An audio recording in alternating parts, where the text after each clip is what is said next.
Unexpected weekend news. Tee Higgins signs his franchise tag. Let's break down everything that means.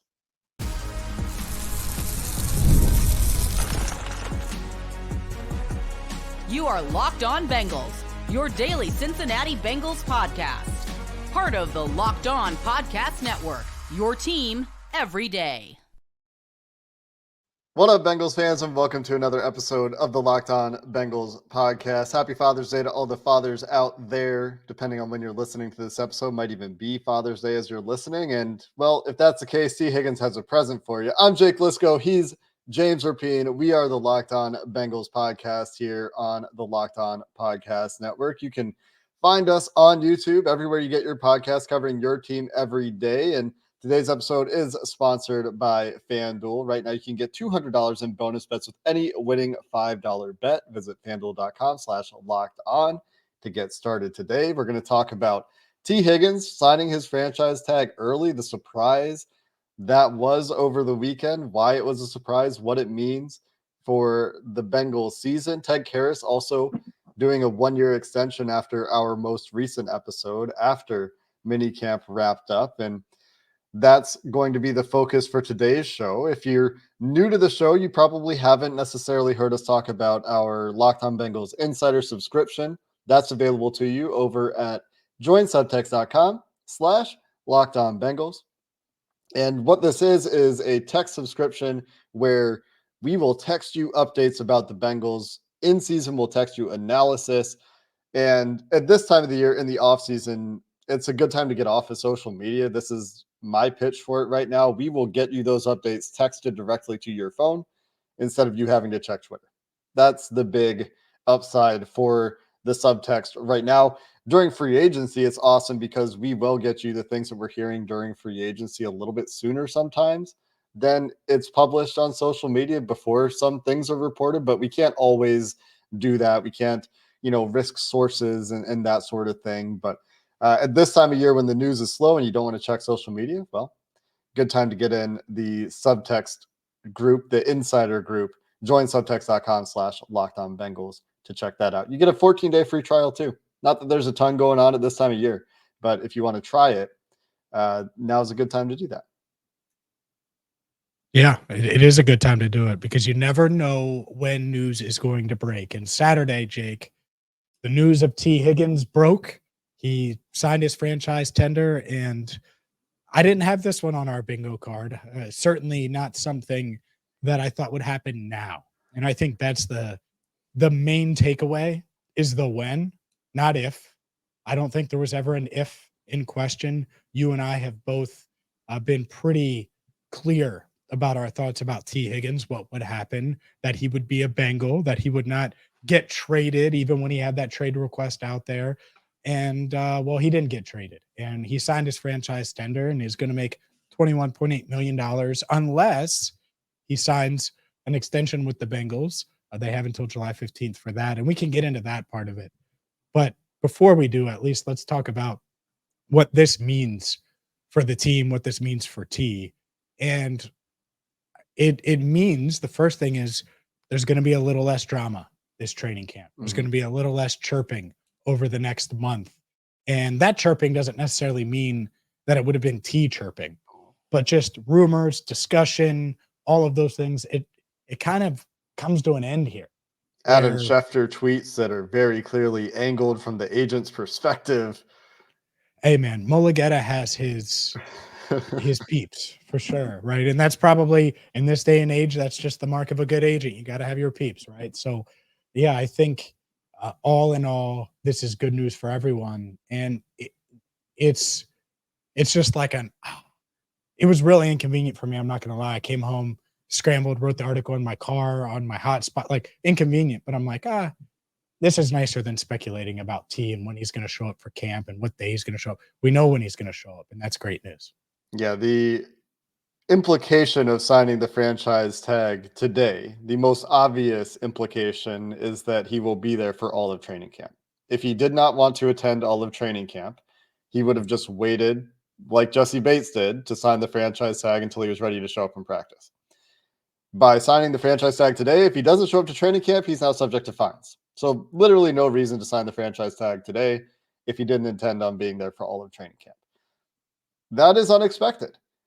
We had talked about the best case outcome barring a long-term deal, because neither of us believed a long-term deal was really in the cards. But we had talked about a best case outcome being Tee Higgins shows up for like the last week of the preseason. So he has a week before the regular season. So you have 2 weeks leading into the regular season, kind of like what Jesse Bates did. You know, he gets the Jesse Bates suite. He shows up for the third preseason game, and then he shows up for practice a couple days later, kind of thing. We don't have to deal with that this year. The entirety of training camp will be the entire complement of weapons for Joe Burrow, barring some other unforeseen circumstance between now and then, which is only a good thing for the Cincinnati Bengals.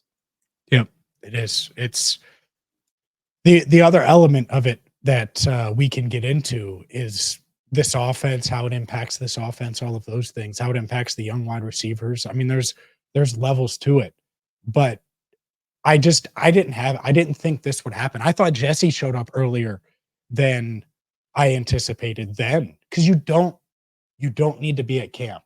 But what I think it shows is that, one, and T is a quiet guy. Like, it's not like he wants all eyes on. I mean, everyone loves attention, but he doesn't want all eyes on him all the time. One, he's not going to be this huge disruption this season and try to be a distraction. Two, I think he knows, and it coincides. I've referred to this a few times, but the fact that he's been training in Miami all offseason, working with a trainer in David Alexander that's trained literally the best athletes on the planet, from LeBron. He's training Odell, Dwayne Wade in his prime. Like, the list goes on and on of guys he's trained. T went out of his way to go there, and it's Miami. Of course you want to go there in the offseason. A lot of guys train down there. But you get a new trainer, you're putting in the work. Joe Burrow, by the way, saying when he talked last week that he looked great, that he's seen T multiple times, that he wants to throw with T.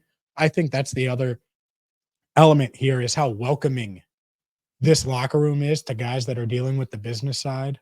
And Trey comes back early. Tee Higgins signs earlier than everyone expected. There's a culture element too that is certainly a factor.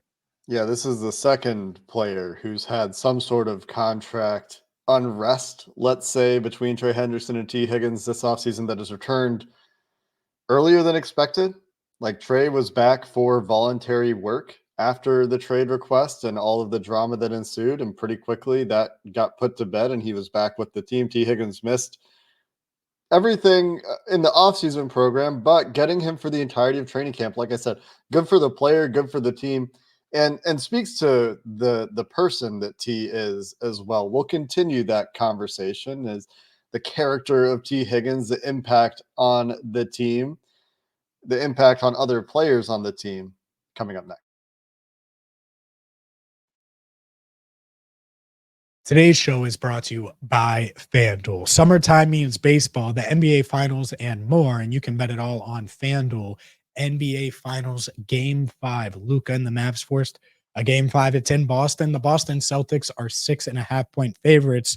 And right now, maybe you think the Celtics are going to get it done. Well, sign up at FanDuel.com/lockedon, and with any winning $5 bet, you're going to get $200 in bonus bets. That's right. New customers get $200 in bonus bets with any winning $5 bet right now with FanDuel. And all you have to do is go to FanDuel.com/lockedon. And whether you want to wager on Finals MVP, whether you think that the Mavs are going to force a Game 6 and stave off elimination for another night, or maybe you think the Celtics are going to get it done. By the way, Finals MVP odds, Jaylen Brown is the favorite right now to win Finals MVP. So maybe you think it's going to be him. Maybe you think it'll be Jason Tatum.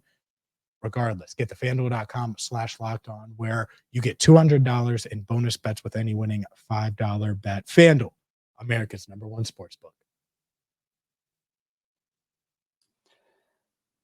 James, one thing I didn't mention at the top of the show that I will take the time to mention now is we are going to be on a reduced schedule for a few weeks here leading into training camp. And you may have noticed the last couple of weeks, we've been down to 4 episodes a week. This week, it'll be 3. Barring unforeseen news, we'll be on a 3-episode per week schedule until probably a week before training camp. We'll see if that changes between now and then. If it does, we will let you know. But just a programming note there that I forgot to mention earlier. We'll remind you of it if you skip too far past the ad and miss that programming note. But if you are looking for extra content, you can check out the 24/7 streaming channel designed to bring you the biggest stories from around sports. That's Locked On Sports Today. You can find it 24/7 on YouTube or Amazon Fire TV channels, that part of the Locked On Podcast Networks. 24/7 biggest story coverage. You can check that out if you need a little bit of extra content in your life in our 3-day-a-week stint here that happens in mid-June to mid-July every year. But James, back to the topic of Tee Higgins here. One thing that I think you alluded to it, I guess, the culture element here, or just the person that Tee Higgins is. I think that it does speak to Tee Higgins' character. They didn't get the contract he wanted done. He didn't get the trade he wanted, although the trade is technically still possible between now and the regular season. Technically, they can trade anybody who's under contract. But the fact that he's decided to prioritize getting back for all of training camp with this potentially one last hurrah kind of approach, trying to make this push for the Super Bowl, getting the extra time in with his teammates, trying to get the extra work in. This actually ties into some of the stuff that Ted Karras talked about after he signed his extension, knowing that you can't take it for granted. You need all of the work you can get because that's what it takes to do this very, very difficult thing in the NFL, which is to win enough games to get to the playoffs and then win in the playoffs in a league where the margins are generally quite thin. And so I think just speaks to the person that he is, not wanting to draw this out, not wanting to draw out drama and all this stuff, a business-like approach for him that puts his team first and honestly benefits him as well, because getting that extra work should lead to a better season for him. Missing training camp, we saw the way that impacted Jesse Bates over the course of his franchise tag season until the playoffs. And Tee Higgins potentially can avoid some of that with not having to settle in over the first week of the season, instead getting the training camp period to reconnect with his teammates and settle into the routine of another NFL season. Yeah, I think you're right. He deserves credit because he could still be putting in the work and the training and all of those things. And I've hinted at this before with T, but I know for a fact he's had this mindset for months. A fact. I'm going to go out there and I'm going to show everyone, I'm going to get in the best shape of my life, and I'm going to go show everyone the player that I am. He knew he wasn't getting traded. He knew he was going to have to play for the Bengals. He knew the situation he was in, like right after the tag was placed on him. I mean, before you see news clips of him at the camp and all of those things, I'm talking well before that, right? Shortly after the tag was placed on him, he knew the situation he was in. And it was probably as quiet, honestly, from T's camp. And I know there were little nuggets from his agent, and you have the trade request, but it's about as quiet as these things can be when you're talking about a star wide receiver, a national champion wide receiver, a wide receiver that fell in the draft and since then has lived up to everything, is one of the best wide receivers in a draft class that has Justin Jefferson and CeeDee Lamb and Jerry Jeudy. You know, that draft class was loaded, and he's one of the best receivers in that class. He's going to get paid. He knows it, and it's just a matter of when. And so for him to realize, all right, well, I can make this about me, or I can realize that I can't control it. This is how they view it. And he's also watched the Bengals not blink at Jesse, not blink at Trey. Like I think he just knows it's not happening. So why not just go out there and control what you can control? In an offense that is going to evolve. This offense is going to be a bit different this year. And there are some new faces. And there's a chance that this offense is going to be the best offense that Tee Higgins has ever played in the NFL. And so with so much money on the line, you're getting in great shape. You're going to be ready to go. Why not show up for camp, be all in, and show the entire league that you're not a 1A to Jamar Chase, that you're an elite wide receiver. And I think that has to be his mindset. And we'll see if it happens. But this is the first step towards that happening, that he has the right mindset going into this season. Yeah, recent wide receiver deals has to be encouraging for Tee Higgins as well. Talking about things he's watched a team not blink in the face of various contract issues over the years and be very entrenched in their position on those things. But he's also watched the wide receiver market pop off a little bit since the franchise tag, since the Pittman deal in Indianapolis, and knows that there is money to be made there's quite a bit of money to be made if he goes out there and performs well this season. I guess you hinted at this as well, James. Some people are probably wondering, is this a gesture of good faith from Tee Higgins to try to get back to the negotiating table for a long-term deal? Because on the one hand, I think this does indicate not only his character, but his affinity for Cincinnati. I think that when he says he loves the Bengals and he loves the experience he's had with the Bengals, that he is telling the truth. I think that he would still like to find a long-term deal with the Bengals, but there's not enough common ground to find a number that will make both sides comfortable. You said that I think you hinted at the fact that it's still not likely that a long-term deal gets done. Nothing has really changed in that respect. But just to clearly address the question, which I agree with, I don't think this is a sign that a long-term deal is coming. I think that we would just hear about a long-term deal. You wouldn't see this as an iterative step where he's going to sign the tag and the Bengals are going to see that and be like, oh yeah, he's serious. Let's get a long-term deal done now. But what are your thoughts there? I think I agree with you. I don't think a long-term deal is coming. I do wonder, and this is pure speculation, if this is a strategy by his camp, including T. Not that he doesn't want to do all the things we just talked about, win a championship, play great this year, all of those things, has the incentive. But if he is the good soldier and plays on the tag and doesn't miss camp, all of those things, does it make it a little less likely for that double tag scenario that we've talked about? Because the double tag scenario is the nightmare scenario for Tee Higgins and David Mulligata. Not that they wouldn't make a lot of money, $48 million, be roughly $48 million over 2 years is a lot of money. But if he goes out there and has a career year and he has 1,300 yards and 12 touchdowns, so those are the numbers I'll throw out there. Do the Bengals just tag him again? Are they comfortable with that? I know he would probably hate that. If he goes out there and puts up those numbers, he's destined to make sign a $100+ million contract next year, guaranteed in free agency. And so I do wonder if it's like, all right, well, we're backed into a corner. Let's operate in good faith and hopefully they don't tag you if you do go and ball out. I don't know if it really matters or impacts things. If the Bengals tag him or not, I think is kind of independent, but I do wonder if it's like, all right, let's not make this messier than it needs to be when there's really nowhere to operate, nowhere to go.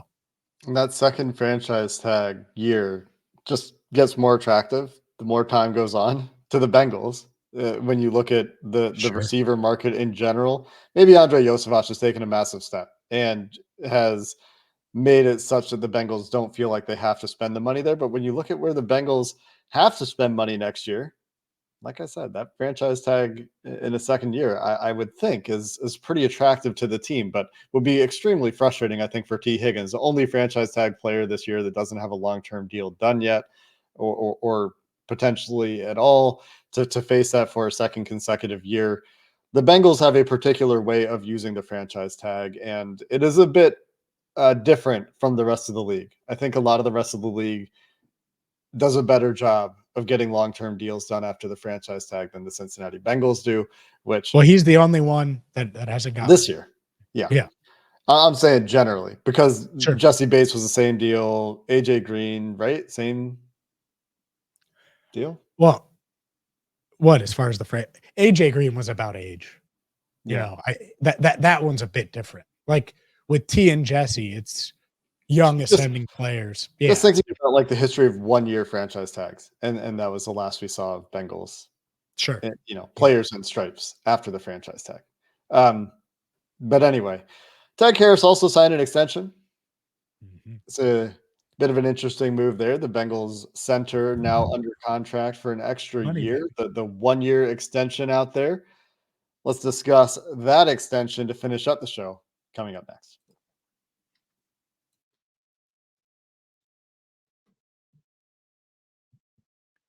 Teddy K signing a 1 year extension, now under contract for 2 years. Jake, my first reaction was, wow, the Bengals inking Teddy K. He's 32. Like, I don't know why I thought he was older than he is. So this is his age 31 season.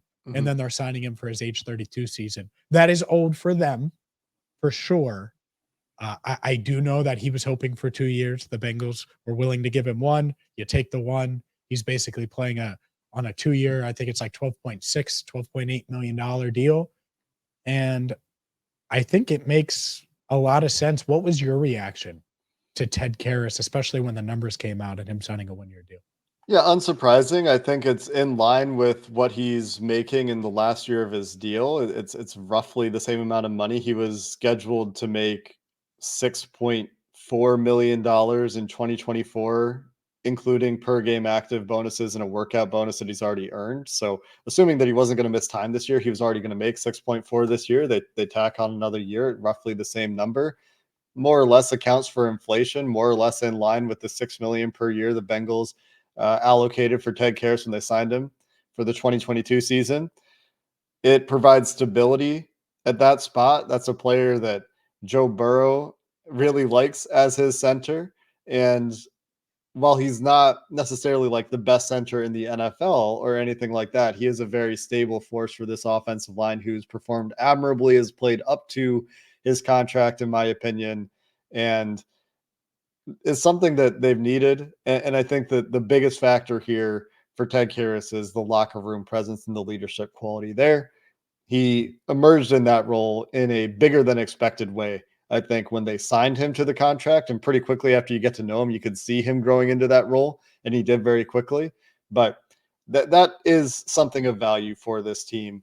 And it's not a ton of money. It's not a ton of money. But I wonder if this is a precursor to or a precedent that says maybe they do get a 1-year extension coming from Mike Hilton. Not to go too far Nope. off the Ted Karras topic here. We can stay on that for a second. But one of my first thoughts was, oh, well, if they're going to do an extra year in the 30s, maybe Trey Hendrickson in next year, maybe Mike Hilton this year. Those things come to mind because they look a little bit more possible when the Bengals have done it once. Yeah, if you could get Trey on one more year again, I'd be open to it. That's one I didn't really think about. But yeah, I Now would would be he open to do it it. again? I don't know. I Maybe. do you not want to test the market for a couple, like that's what's tough. Who knows? But yeah, to your point, Mike Hilton is a really interesting one. His agent is Drew Rosenhaus, who was Chad Johnson's agent, has worked with the Bengals in the past. We'll see if they could get something done. I'm sure getting T signed to this tender helps. Obviously, Jamar is a big focus when you think about extensions and money and all of those things. But am I willing to bet on Mike Hilton being good in 2025? Much like Ted Karras, I think he's still going to be really good. For him, I think he's going to be really solid for the next couple of years. Age 32 isn't old for a center. It's not. And so why not at that money? I mean, it's the same money, even though the cap is higher, it's basically the same money you signed him to prior to the 2022 season. So makes sense there. I do wonder with Mike. I know he likes it here. I think he would be open to it. Would he be open to a 1-year deal? That's what's tough. You and I talked about this with Ted, and Ted loves Cincinnati. I think that's certainly a factor, and not wanting to go into a contract year and all of those things factor.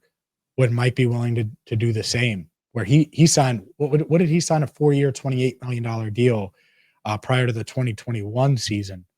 And I'm just spitballing, but I'm pretty sure that's pretty accurate. Is he going to sign a 1-year, let's say $8 million or $7.7 million extension? He probably wants 2 if it's going to be in that $7.5 million range. So I don't know. Would they do that? Would they not? I don't know. But to your point, it does show that they will extend the right players that they believe are valuable if the price is right. And that makes sense. You can't exclude every player once they hit 30. You just can't.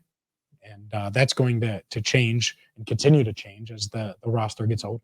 Well, we know they tried to bring DJ Reader back. Did they try as hard as fans wanted them to, or as hard as DJ Reader wanted them to? Obviously not. He was off to Detroit pretty quickly when the free agency period opened, and that didn't work out. But Mike Hilton, in his age 30 year this year, it was a 4-year, $24 million deal, so $6 million per year, a little bit shy of the $7 24. million. Yeah, I was thinking 28. My bad. So would he do 1 for 7 extra? Like if they gave him an extra $1 million? because Ted's was a little higher. Ted's was a little higher. It was like $500,000 higher. Yeah, So a little higher. But when you account for inflation and the growth of the salary cap, it's actually a smaller percentage of the salary cap per year than probably what Ted Karras signed. And I didn't check that to verify it, but I assume you're right. that's the case because of the growth of the salary cap being what it's been. I would do it for Mike Hilton. I think Mike Hilton has a similar love for the city. I think Mike Hilton has aged pretty well. We'll see how he plays this season, but last season was one of his best seasons, and obviously last season was his oldest season. That's how time works. Doesn't take a genius to figure that out. But on the topic of Ted Karras, just to wrap that up, I think it's just a really great move for the city. Ted Karras's impact on the city with the Cincy hat and the community events, his community involvement has been significant. I got my Cincy hat handy, and something very loud just fell behind me. Apologies for that. But, I keep it on hand for such occasions as this. And the community impact is noteworthy, rewarding a player who does everything that you can ask for from a player, from a community perspective, from a team perspective, from a leadership perspective, from an on-field perspective, I think is all adding up to a good reason to get that extension done. And for the Matt Lee truthers out there, of which I am one, he now has 2 years to develop into a potential future starting role if that is his future. No doubt. It's great because there's no better mentor than Ted Karras on how to carry yourself in the locker room, how to work day to day, how to handle the media, how to deal, all of it. I mean, I haven't heard one bad thing about him, right? And it feels like he's been a lot longer than 2 years. On Mike Hilton, I agree with you. I think he loves the city. I think he wants to be here. A factor in whether or not they extend Mike Hilton could be how they view Dax. Do they think that Dax has a true future at outside corner? Are they comfortable with what they've seen from Dax? If so, well then, yeah, why wouldn't you? Why wouldn't you try to ink Mike Hilton and try to keep him around? The other side of that is, does that move DJ Turner inside in the future? Does Josh Newton, who reportedly or supposedly has impressed them in the offseason program, does he profile more to a slot player in the future? They like Jalen Davis a lot as well. The complicating factors, I think, for Mike Hilton are primarily that's a position that ages a little bit differently than center. You talked about center being a position that you're not as worried about age, and stylistically, the way Ted Karras wins, the way Ted Karras plays, doesn't look like he's incredibly reliant on athletic gifts. And we just saw Jason Kelsey be the most athletic center in the league until his retirement well into his 30s too. But it's not like Ted is relying on high level athleticism or high level brute strength, physical traits that may start to decay slowly in your early 30s. You called him slow and weak. Oh my God. No, I mean, obviously, no, I know what you're saying. I'm just saying he's not Jason Kelsey in terms of athleticism or pick your favorite mauling center in terms of strength. He's not the top of the NFL at either of those things. No shade to Ted. I just think he, to your point earlier, should not suffer dramatically in the face of age at the position he plays and the way he plays it. Isn't Mike kind of the same way? He's never gotten by on athleticism. That is true, but I'm not trying to say he's a bad it is, but it is corner. It's a little bit no different doubt just because it's corner. No doubt.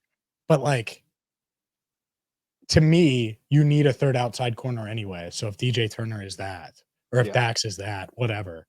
And Jalen Davis isn't getting in the way. And I like JD, but he's not getting in the way of signing Mike. So I think you're all right. I think it'll come down to money and really the years. I think the 2 versus 1. And Ted was willing to take 1. And so that's the precedent. Would Mike be willing to take 1? I think that's a tough call. Well, and how long does he want to play? Does he think he can play? These are things that only he knows that would impact his decision making. From a Bengals perspective, where is he going to go if he leaves the Bengals? I would think he would stay in the AFC North. Oh, I see what you're saying. He'll have options. That's for sure. I would not want him to go to another AFC North team. I would not want to see him go back to Pittsburgh like you see, like when James Harrison went back to Pittsburgh and then was good again. Mike Hilton, the Raven. Oh.